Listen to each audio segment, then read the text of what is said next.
So today I was torn between going to the gym and filming videos. Clearly videos won, but I feel really guilty about it.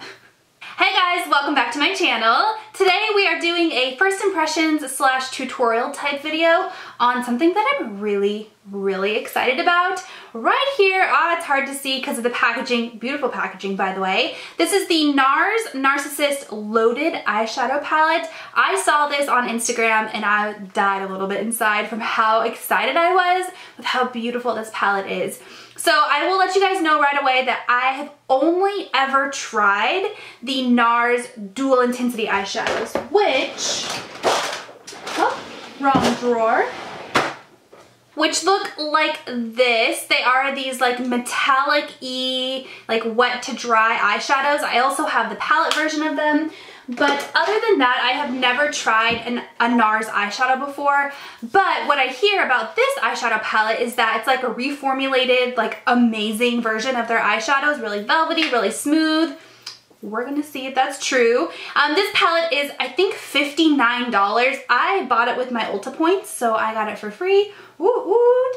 But yeah, it's a little bit more pricey. You get 12 eyeshadows, I believe. Let's open it up and let you know the packaging. Like, there's a mirror on the front. It's really pretty. It's like a gold package. Really pretty. There are, 12 eyeshadows, all on the neutral side, and there's a really good variety of colors here. There's, I mean, it's nude, so not a good variety of colors, good variety of, well, yeah, I mean, I guess colors, but finishes is what I meant to say.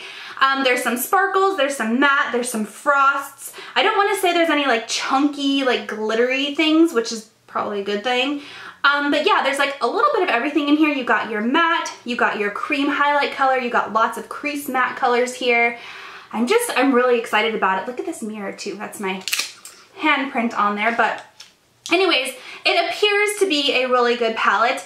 And when I first got it, if you follow me on Snapchat, then you may have seen me do this. I couldn't resist. I had to swatch some of them and they swatch really good. The matte shadows in this palette feel so creamy when you swatch them, and they're not like, I want to say they're uber pigmented, like they're not like a Lorac pigmentation, but that's kind of a good thing because Lorac, I feel like, has a ton of fallout because their powders are so buttery and so smooth.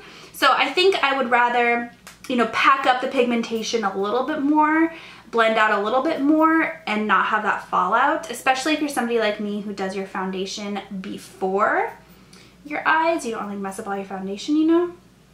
But look at how well those are swatching. The shimmery eyeshadows, I will say, are swatching really nice. I mean, look at those.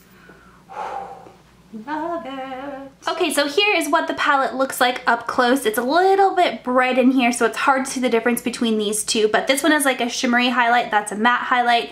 Super pretty colors. I can say right off the bat, I am like immediately eyes drawn to this one right here. It's like a taupey, it reminds me of MAC's Satin Taupe a little bit, and it looks like the matte, or the black, has a little bit of like a sheen to it. It's not quite matte, but this deep, dark, rich chocolate brown is matte. It's really pretty. All of these right here are matte. So these three are matte shadows. This one's a matte shadow, that one's a matte shadow, and then all the rest have some sort of like frostiness or shimmeriness to them. It's a really good variety of colors. And then here are the swatches. So here's that frosty one, the matte one, and you can just kind of see all the different colors here. Really pretty. I had to go all the way down to my elbow. But yeah, you can see that's like the chocolate brown and that's the matte. There's like a little bit, I keep calling it matte instead of black. Holy moly. That's the chocolate brown, that's the black. That one is matte, that one has a little bit of a sheen to it, but there's that like satiny taupe one I was telling you about. Love it. Really good wide variety of colors and finishes, and I can't wait to put it on my eyes. Alright, I feel like every eye look needs to start out with like a crease color to kind of get things started, lay some color down. Ooh, there's a lot of kickback with the brush. I'm going to go in with this matte cream color right here. They actually do have names, but it doesn't even matter. I'm not going to tell you what the names are because it's kind of irrelevant. So I'm just going to apply this. It's almost my skin tone, which is why I think it's going to be a great like base color. So I'm going to put it in the crease and kind of drag it down, put it all over the eye, just to get some powder on my lids so that things blend a little bit better. Okay, I'm trying to decide, like, do I want to go more orangey brown? Do I want to go more taupey brown? Do I want to go like neutral brown? I don't know what kind of look I want to do. I'm wearing hot pink, but I have like almost like an orangey blush on. I guess it really doesn't matter. I think I'm just going to wing it. Let's just go with it. So I'm going to use this color right here as a crease kind of transition-y color. I love these like peanut butter matte brown colors. Too Faced has a ton of them in their chocolate bar palettes and their peanut butter palettes, and I just love them. This one does not smell. Bummer there. This seems to blend out really, really well. I mean, I don't feel like I'm having to really like work with the brush a whole lot or work with the powder a whole lot. I feel like it's just kind of, I don't want to say it's blending itself because obviously I'm using the brush to blend it out, but it's blending really, really smoothly. I'm just kind of digging it into the crease of my eye. This is kind of a dome-shaped blending brush to begin with, so that helps a little bit. But I mean, I'm impressed with this color. All right, I'm just gonna go back with the same brush. I'm not adding any more product, and I'm gonna blend this color out just a little bit more. I decided I want to do another crease color on top of this one, as I was kind of looking at the palette. So in order to do that, I just want to kind of blend it up and out a little bit more and like smoke it out. I'm gonna go in with this color right here, which is right below the black color, not the matte color. I don't know why I kept wanting to call it that. And I'm just gonna pack this color all over my lid. I'm gonna put another color on top of it, like in the center of my lid, but I feel like this just kind of gets the colors going, gets a base down. I don't know, I don't like naked eyelids. So this will get us going. All right, now I'm gonna go in with that chocolate brown matte color and a more skinny blending brush. This is the Morphe M433. It's just a little bit smaller, a little bit skinnier. I'm gonna work this color up because it is a really deep, intense color. And if I mess up, like it's really hard to fix. So I'm gonna build it up. Just start with a little teeny tap, and I'm gonna kind of tap it into the outer V of my eye, and then like drag it into the outer 1/3 of my crease. I don't want to pull it up too high because I don't want to cover up that like peanut butter brown color, but I do really want to intensify my outer V. So I'm going to do that and then slowly drag it in on the crease of my eye. Like that. And then I'm just going to keep packing it on until the color is as deep and dark and rich as I want it to be. Okay, now I'm gonna go back to that brush that I used in that peanut butter color. I'm not gonna add any more product, but I'm just gonna kind of blend everything together. Make sure there's no harsh lines. All right, now I'm gonna go into this like satiny, taupey brown color. I think it's so pretty. And that same flat shader brush, and I'm just gonna apply this like to the middle of my eye. Ooh, that's pretty, but I feel like I can make it a little bit more intense if I wet the brush. So I'm just gonna spray with some Fix Plus, go back in. There we go. Again, going back to my blending brush, no more product. I'm just gonna blend the crease out a little bit.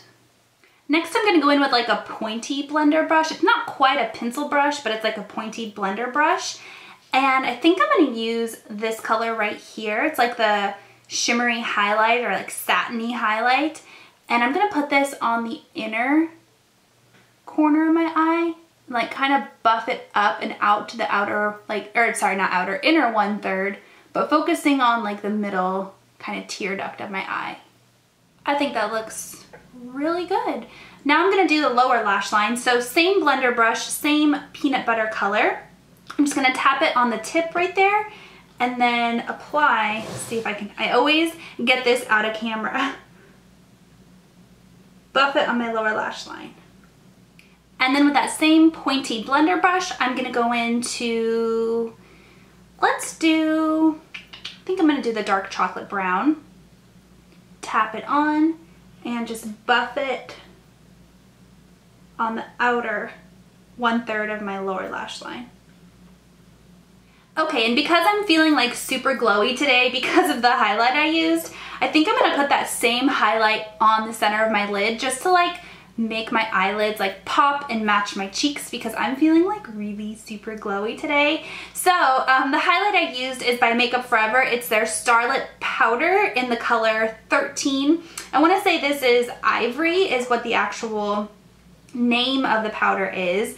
So I'm gonna just wet my brush again to make sure that this stays put, and then just like ever so slightly, I think I'm just gonna get like the residual off of the edge because it's like blindingly, it's beautiful, but it's a lot. So I think I'm just gonna tap it right on the corner, not the corner, the center of my lid to just add that little extra. Ooh, I like it. And because you can never have too much glow, right? Just kidding, I feel like I'm like way too glowy today, but that's okay. We're just gonna glow with it. I'm gonna put that same highlighter as my brow bone highlight just to kind of tie everything together. So here's what it looks like before liner and lashes, and I really like it. You guys, I know you can't really tell, and I think well, we can zoom in a little bit more. There's no fallout. There was no fallout on my cheeks whatsoever, which is a huge plus because I really dislike powders that fall out because it messes up my under eyes and just, so that's good. But now I'm gonna add liner and lashes. All right guys, here's what the finished eye look looks like. I'm gonna look down so you can see what it looks like up close. I love it, I have to say. I think the highlighter added that little extra pop to match my cheeks, but even without that, I think it's a great palette. I know it's a little bit pricey or a lot of bit pricey, and that kind of makes some people like, ooh, like second guess it, but I really like it. Is it worth $60? Well, I don't know. I'm gonna have to try it out a lot more. If you think about it, that's about $5 per shadow, which is similar to like the price of a MAC palette. It's just you don't get to pick your individual colors. It comes fully loaded for you. But honestly, this is a great variety of colors, and I think they're right on trend with what's popping right now in the makeup world. And I really like it. I have nothing bad to say about it except for it's a little bit expensive. So yeah, that's my thoughts on the new Nars Loaded Palette. If you have tried it, let me know what you think down below. And yeah, that's pretty much the end of this tutorial. My bun is out of control today. Anyways, let me know if you guys like these kind of first impression chit-chatty type videos, and I will keep on filming them for you. That's it for today. Thanks